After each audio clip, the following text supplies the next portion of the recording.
Olá, boa noite, irmão Sinai. Aqui não tivemos a nossa reunião hoje, problemas de saúde de Micael. Eu vou aproveitar e vou gravar esse vídeo aqui. Bom, vamos falar nesse vídeo. Eu vou falar um pouco sobre Davi e Salomão, o seu filho Roboão, que botou tudo o que Salomão fez e Davi quase a perder, perdeu grande parte. Vamos falar de Nabucodonosor, a destruição do primeiro templo e a reconstrução do segundo templo. Fixar isso no tempo, ao menos. O primeiro templo foi construído por Salomão. Ele era filho de Davi com Batseba. Lembrando que Batseba foi a mulher que ele viu de cima do terraço dele, viu a Batseba lá embaixo, se apaixonou perdidamente pela Batseba, provocou a morte do marido de Batseba, e não para se reconciliar com Deus, mas quando ele se deu conta que Deus não permitiu que ele e Batseba tivessem um filho, o primeiro filho morre ao nascer, ele se prostra, pede ao Senhor perdão e promete fazer tudo quanto for determinado, e assim foi. E Davi tem todos os méritos, né? Teve deméritos, mas ele mesmo reconheceu. E o seu filho, então, filho dele vai ser, Salomão vai ser o terceiro rei de Israel. O primeiro foi Saul. E Davi, conversando com Deus, não teve permissão para começar a fazer o templo. Então Davi juntou dinheiro, moedas, ouro, prata, comprou madeira no cedro, no Líbano, enfim. Ele começou a juntar dinheiro e material para a construção. Com a morte de Davi, Salomão é empossado, teve aquelas lutas, o pessoal não aceitou muito bem, queria um outro. Antes disso, teve revolta contra Davi ainda vivo. Mas ele constrói o templo. E constrói o templo sobre o Monte Moriá.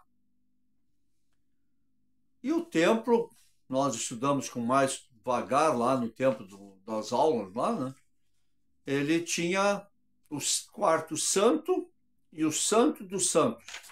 Então, a entrada do templo, sim, isso é uma coisa que tem que sempre lembrar. A entrada do templo voltada para o nascente, voltada para o oriente.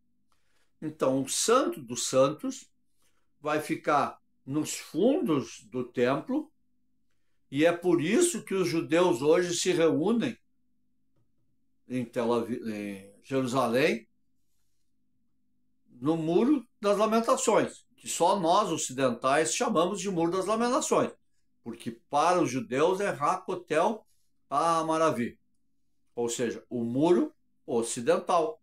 Se aqui é o Oriente, ou pode ser o Ocidente aqui. E por que eles vão rezar no muro? Porque é o ponto mais próximo do Santo dos Santos. Eles não estão rezando com o muro, porque Deus está aqui no Santo dos Santos.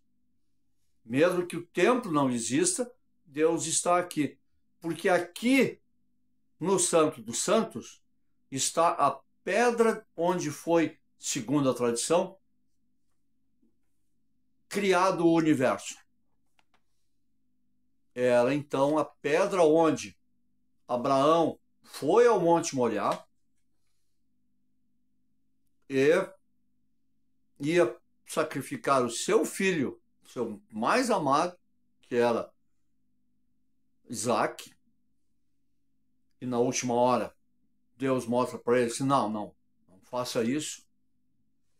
Então, é por isso que os judeus vão, não só os judeus, todos aqueles que professam a religião judaica. Existem um volume pequeno de pessoas, mas que não são de origem judaica, são judeus das tribos de Judá.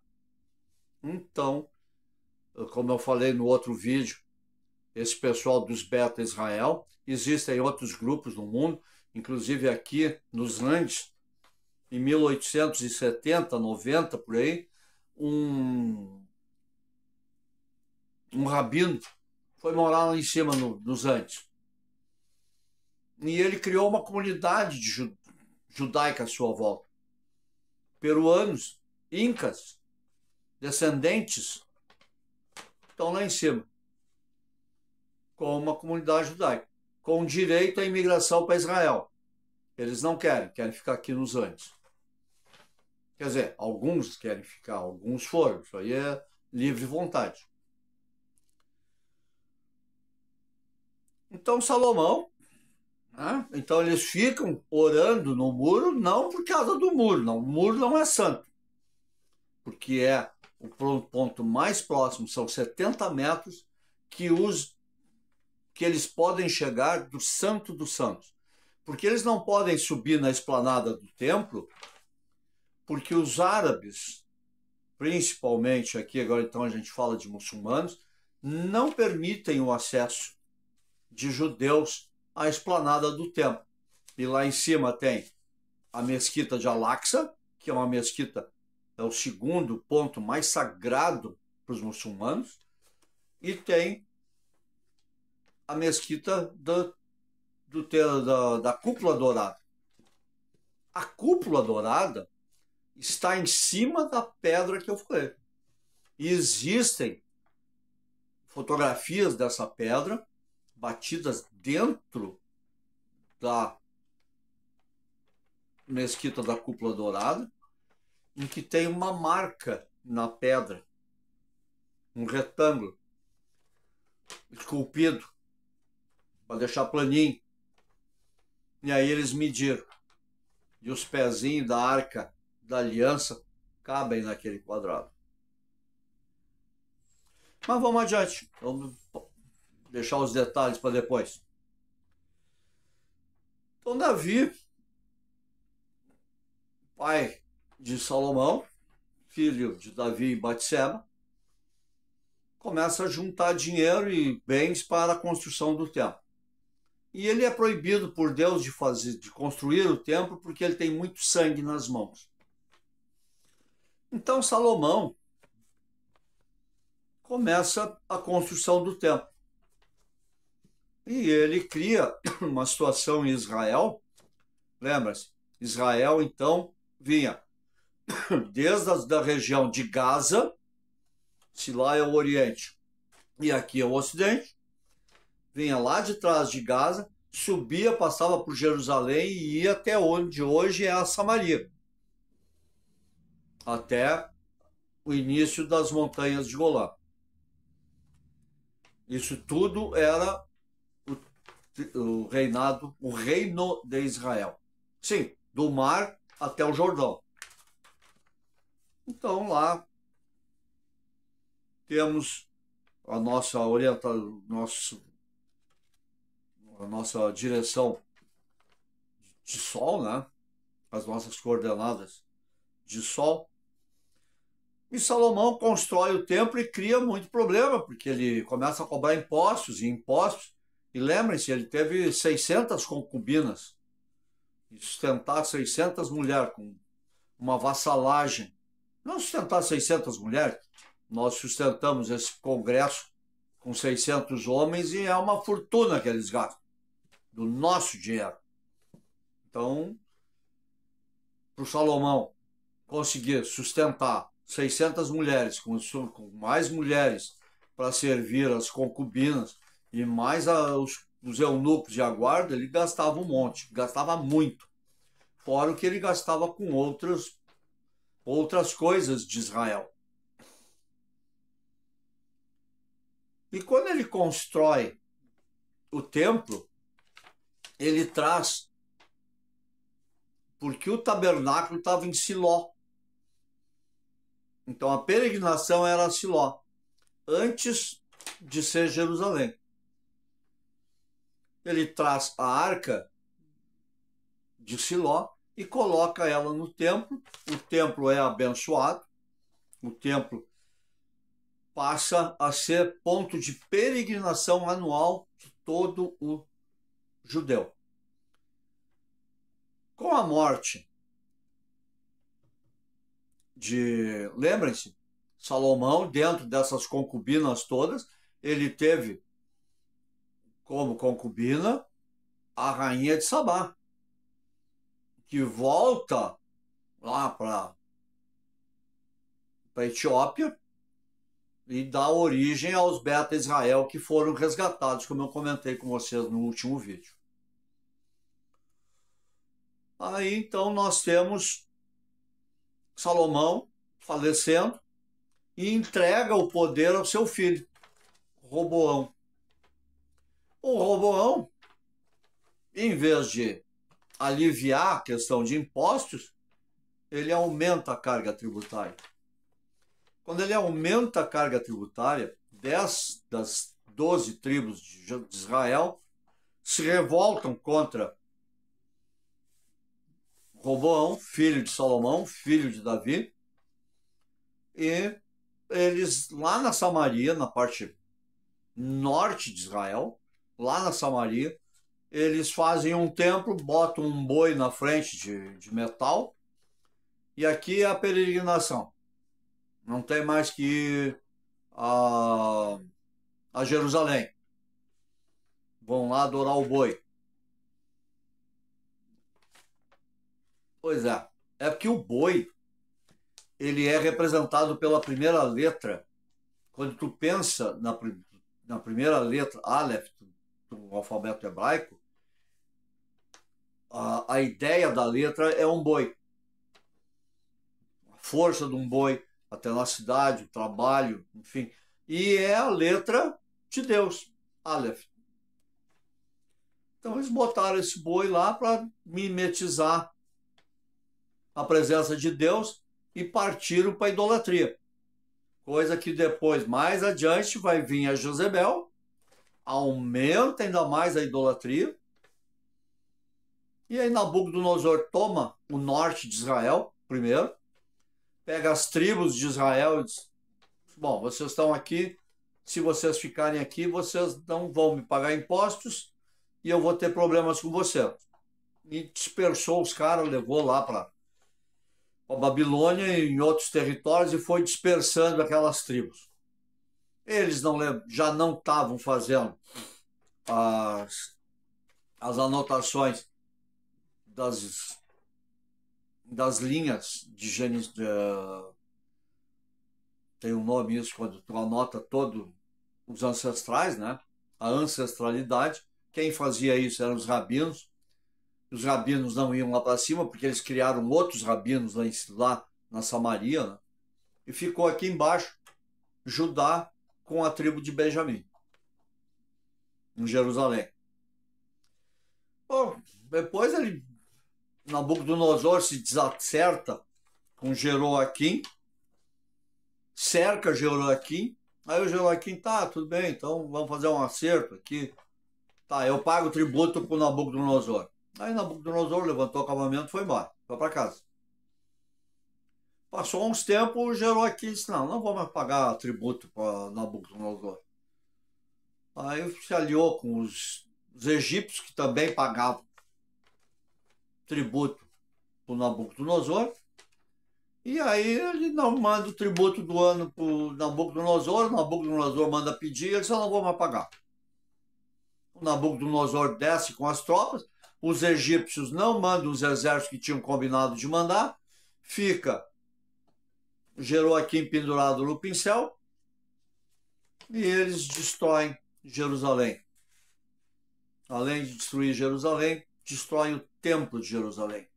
E todos os objetos do templo, menos a Arca da Aliança, são transportados para a Babilônia. A Arca da Aliança foi escondida antes da chegada de Nabucodonosor. Até hoje se discute aonde ela está. Não se sabe. Tem muita gente que diz, está em tal lugar, mas não existe uma palavra oficial de que ela tenha sido encontrada. Jeroaquim tinha um filho, que era Joaquim, e ele é levado para a Babilônia, cativo, para que não houvesse...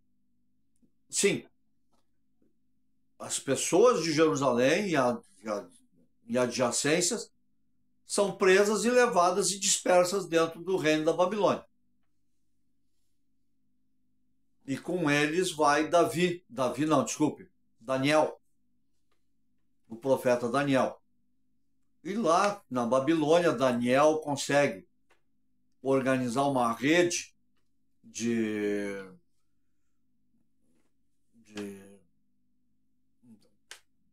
uma rede de sinagogas, né? Não oficiais, né? Mas ele organiza essas sinagogas e a religião judaica se mantém viva conforme os ritos de Jerusalém dentro do reino de Nabucodonosor. É a época de Daniel. Aí, temos os personagens, né? Nabucodonosor, Roboão, Salomão e Davi. Nesse sistema, já começam as implicações com os judeus. O antissemitismo. O antissemitismo é um conceito de pessoa que é racista, é um racista igual a um homem, uma mulher que não gosta de negro, ele é um racista. E o antissemita, ele é um racista.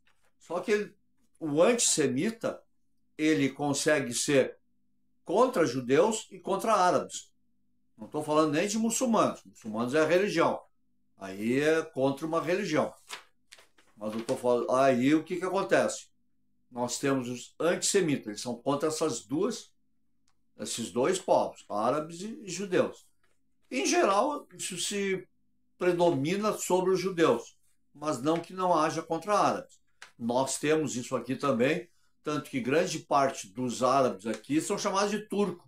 Que é para desmerecer mais ainda os caras, né? Porque não se gostava de turco, porque turco tinha um império que ia desde o Egito até Varsóvia, na Polônia, né? E aí? Então, turco era o Império Turco-Otomano. Então, a gente deprecia os árabes chamando eles de turco. Então, Davi, ele constrói o templo. Deixa eu conceituar uma outra palavra. O sionista. Eu sou sionista desde 1970 e só descobri isso faz uns 10 anos. Porque todo aquele que acredita que Israel hoje deva ter um território, ele é um sionista. Oswaldo Aranha, lá em 1947, ele dividiu o território que foi de Israel, uma época, do mar até o Jordão. Claro, uma linha torta, não uma coisa reta, né? Seria israelense, do Jordão para dentro do deserto, seria palestino. Jerusalém seria uma cidade aberta, seria uma cidade mundial, comandada pela ONU, para que ninguém tocasse nas relíquias de Jerusalém. Por que Jerusalém tem essa importância? Jerusalém, antes de Davi, chamava-se Jerusalém. E antes de Jerusalém, tinha simplesmente o nome do monte, Moriá, ou Sião, que são as montanhas ou o Monte das Oliveiras, que são os montes que formam Jerusalém. Nós temos uma entidade no Sinai que ela, em aula, disse que ela viveu no Monte Sião muito antes de Davi Ela colocou isso, que não conheceu Davi, ela não sabe quem é, ela não conviveu com ele, não teve notícias de Davi. Então nós temos entidades que vêm de longe, gente. Então vamos cuidar o nosso antissemitismo dentro do Sinai. A tradição judaica dentro... Sim, ela era monoteísta. Do mesmo modo que Jafé, no tempo de Moisés, era monoteísta. Eles tinham conhecimento da religião do Deus único, porém não eram das tribos de Israel. E ela disse que estava lá, no Monte Sião. E ela comentou, passando assim, né? Eu tinha um elefante. E eu perguntei a ela, um elefante de tromba, ou melhor dizendo, um elefante de orelhas grandes ou um elefante de orelhas pequenas? E ela disse, simplesmente disse, um elefante de orelhas pequenas. O que a nossa entidade, Ana do Sião, fazia no Monte Sião, antes de Davi, com um elefante asiático? Não com um elefante africano. Coisas do Sinai. Então, Davi, quando ele toma o Monte Moriá, o Monte das Oliveiras e o Monte Sião, ele toma Jerusalém. Porque Jerusalém, que é o nome hebraico, Jerusalém é plural. Então são duas Jerusalém. Não, é uma só, está lá até hoje, Jerusalém. Sim, a Jerusalém da terra. Quando Davi constrói Jerusalém, ele constrói Jerusalém. E Jerusalém, nem é Jeru, é Jerusalém, pronúncia correta. Duas Jerusalém. O pacto de Davi com Deus é de tal forma, não é poderoso, mas intrínseco, grande, valioso, que se cria uma Jerusalém na terra e uma espiritual. Depois, o templo, na construção do templo por Salomão, a ligação das duas, a ligação de Jerusalém da terra, Jerusalém, com Jerusalém celestial. Então, Davi constrói e dá início à construção desse elo. E é por isso que Jerusalém é o ponto de volta do Messias para os judeus e de Jesus para os cristãos. Tal a importância dela dentro da hierarquia espiritual. Isso é Jerusalém. Podia seguir um pouco contextualizando. Salomão foi esse grande construtor do templo, amando de Deus. O filho dele, o Roboão, meteu os pés pelas mãos e deixa bem complicado, porque ele aumenta ainda mais os impostos, faz com que o norte de Israel e o sul, abaixo de Jerusalém, se separem. Formam o território de Israel, se separando dos territórios de Judá e Benjamim, da Judéia. Então fica a Judéia e Israel, a partir de Roboão. É assim que foi essa fraqueza que permitiu que Nabucodonosor pudesse dominar com mais facilidade as terras de Israel e Judá. 25 minutos. Vamos parando por aqui. e continuaremos com Nabucodonosor e a construção do segundo templo na continuação. Boa noite.